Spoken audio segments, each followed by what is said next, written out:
Hi there, welcome to the Ohr-O'Keefe Museum of Art right here on the beach and among the oaks in Biloxi, Mississippi. My name is Douglas Myatt and I'm the curator here at the museum. Today we're going to visit the Beau Rivage Resort and Casino Gallery of African American Art to take a look at the work of an absolute American master and someone that I'm thrilled to have here on campus, the work of Dean Mitchell. The title of the exhibit is Spaces and People. And that sort of tells the story of Dean's entire career. He's been painting now for, I would say, 35 years probably. He started as an oil painter, actually, and had absolutely no interest in painting in watercolor until he looked through the portfolio of a college classmate and became intrigued by the effects that his classmate was getting with watercolor. The two media are entirely different in your approach to painting, and they take very different techniques. Part of the reason for that is that with watercolor, what you do is immediate and permanent. When you lay down a wash of color, it's there. If you don't like the color and you want to adjust it, you have to come back, and if you go over it, you're going to end up creating muddy areas in your painting, which will absolutely ruin it right away. Dean's deftness, when he mastered the art of watercolor, shines through. He became truly an American master of the medium. I, for years, was comparing him in my mind to two American artists I greatly admire, Andrew Wyeth and Edward Hopper. Dean paints character studies. And typically when we think character studies, we think people. But Dean also paints lots of buildings and urban landscapes. He also paints rural landscapes. And everything he paints turns into an absolute character study. I think it is the abstract qualities of his work that draw me in so deeply. When I talk about his pieces being basically character studies, this is a very perfect example. It's obviously a barn, or maybe an old home that's in great disrepair. We do not know its story.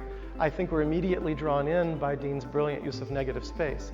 These spaces pull us in almost in a clockwise manner, and we end up here in the center looking at this window and wondering just what's going on here. With watercolor, Dean is able to present an enormous amount of information with an incredibly small bit of information. He doesn't paint everything. What we have here is sort of a wash of gray, and we have a few slaps of darker colors to give us the boards. And it's this abstract quality that he brings into his watercolors that just suck me right in. Now this painting is an acrylic piece on board, but I think you can see the similarities between the way he's handled the barn. And again, even though this is acrylic, and typically you see a lot more detail in acrylic when people are painting realism, we have very little detail, and if you zoomed in on these spaces, you're going to see that they become completely abstract by the way that he handles them. They're character studies because we automatically start thinking when we look at these pieces of their history and what has happened here. Tobacco barns played a very large role in Dean's life growing up. He grew up very poor. He was raised by his grandmother. His mother had gone off to college. She was the only one of the children who went to college, and she basically left Dean behind with his grandmother to be raised. As a very young boy, and through his teenage years, he worked in the tobacco barns trying to make a living and help his grandmother. As I said, so much of what Dean does is character studies, and it's a lot easier to illustrate that when we look at some of his portraits. Dean doesn't do commissioned portraits anymore. He stopped doing that quite a long time ago. He still does portraits, but they're of everyday people. They're of ordinary people.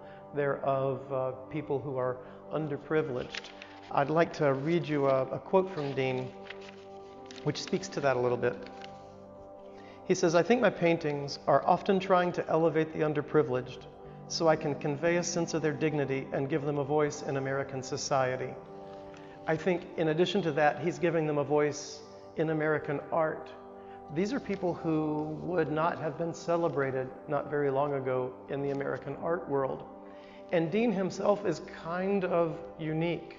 When he started entering the world of fine art, he looked at the different means that artists had at their disposal to enter into the art world, and he decided to take a very alternative track.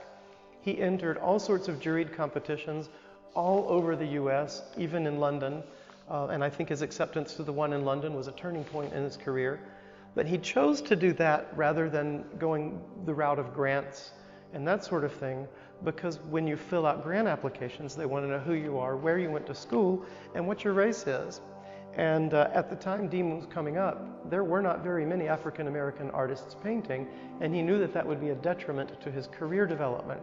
So he entered juried shows where everything was blind, and he started winning and winning and winning. I think 15 years ago he had already won 400 local national awards. So it was a shrewd way for him to enter the art world. He didn't even go to the acceptance ceremony, so there was some mystery about who this Dean Mitchell was. And on the rare occasion when he did go to an acceptance ceremony, he would be the only African American in the room. So he created quite a niche for himself before anybody even knew who he was. I spoke a moment ago about the tendency of Dean to create character studies, and it's most easy to see in these two, as far as the pieces in the exhibit. I think when we look at the gentleman on the left, we see him maybe in a doorway in New Orleans. It looks like he's wearing an apron, so maybe he's a server, or maybe he opens oysters at Acme. We don't know what he does, and we don't know what time of day, but we do know that he looks kind of tired. He's wondering maybe, are there going to be any more customers? Maybe business is bad. Fits in with this time we're living in.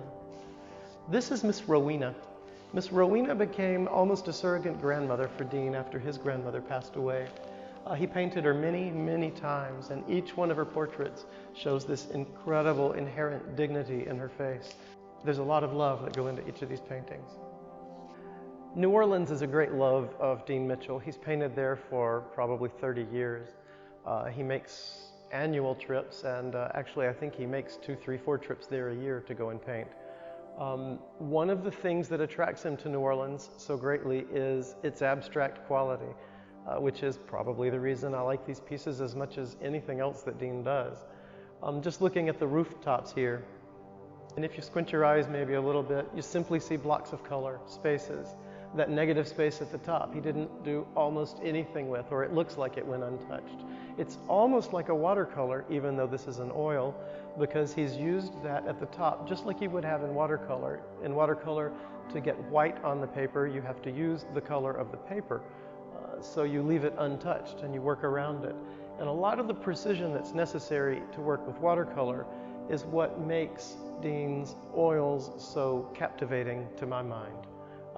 He approaches them like he's doing them with watercolor, which makes them, I think, far more interesting. These two small pieces, he gives us a very minimum of information, but he provides a lot of information. We don't know exactly what's going on here. I believe that these people are playing pool and probably listening to the bartender yell at somebody back in the kitchen on a little corner bar in New Orleans. And this one, also in New Orleans, speaks again to the slightly abstract nature of the architecture there. It's a typical scene of a rundown building. We don't know the story of it, but we have a door that has been boarded up and a window that's open, and this one's open, so it must be getting the elements and is in further and further a state of decay. But I think if you zoom in on it a little bit and you look here, you almost see the influence of Mark Rothko. I think that Dean's work harks back to quite a number of artists, and it's fun to take a look at his work and see what pops out at us. I also see a lot of Richard Diebenkorn, who is another personal favorite and another artist that we'll be talking about in the future. Again, I'm Douglas Myatt at the Ohr-O'Keefe Museum of Art. We've been looking at the works of Dean Mitchell, which are currently on display, although we're not open, but they will be on display once we do reopen for the full run of the exhibit. We're going to retool our exhibit calendar so that we do not cut anyone short. So you'll have plenty of opportunity to come and see the exhibit in person, and I highly recommend you do. And we will also be doing a reception, and hopefully Dean will be able to come up from Tampa. He's the most wonderful guy, and I'd love for you to be able to hear him speak about his work. Thank you. The paintings in this exhibition, usually as a painter, I am constantly reflecting on my own childhood. A lot of the subject matter that I choose has a lot to do with my upbringing.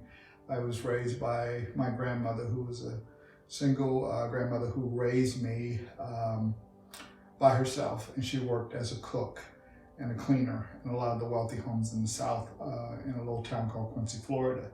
This upbringing has informed my work. A lot of my work deals with the working class of America, which I feel is the backbone of our culture and our society.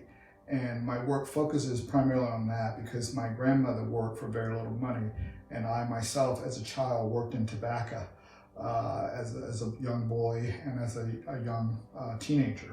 And there is a painting in there titled Barns. It's an acrylic piece. It is not only a piece of American history, but it's also a part of my childhood as a young boy growing up working in tobacco. And it has a very haunting quality about it. And I think that has a lot to do with a lot of people who worked in these spaces were poor. I was one of those kids who worked in the barns. I also worked in the fields. And so I try to capture things that I feel are woven into daily people's lives. I like things that are woven in our lives that show our struggles, our history. There's another painting in there titled Bus Stop, which shows a group of people waiting on a bus. And one of the things that has really stayed with me is how difficult it is for people to emerge out of poverty. I myself grew up very poor, and to be an American painter and to have my work shown in any museum is really an American dream. But more than that is to actually give people a window into what poverty is. It is truly a psychological space that can damage you in so many different ways. There are paintings in this show that show the Indian reservations. There's some called Pima Maricopa reservations. And the first time I gone to the reservation, I had never been to a reservation before, but the spaces reminded me very much of my childhood and how I've grown up. And I have also been trying to give more of a window into poverty. And I think that this pandemic that we're now facing will bring into light the things that I've been painting for years and trying to message to people how poverty needs to be addressed, not in just this country, but all over the world. And it's difficult to see now what this pandemic has done to people, how close people are to losing their livelihoods, their businesses. And I'm hoping that when people see this work, they will truly see the human condition, how frail we are, how easily our whole lives can be turned upside down. And also to bring to light to people who really live in spaces that are insecure. There are people who grow up in poverty who live in spaces that do not feel protected. I have, emerged out of poverty, and I know what it feels like to be in a very protective space now. But here we are again at a place where everybody's lives have changed forever because of this pandemic. And I'm hoping that when people see these abandoned structures, these homes, that they will have a better understanding of what it is to grow up in America in poverty.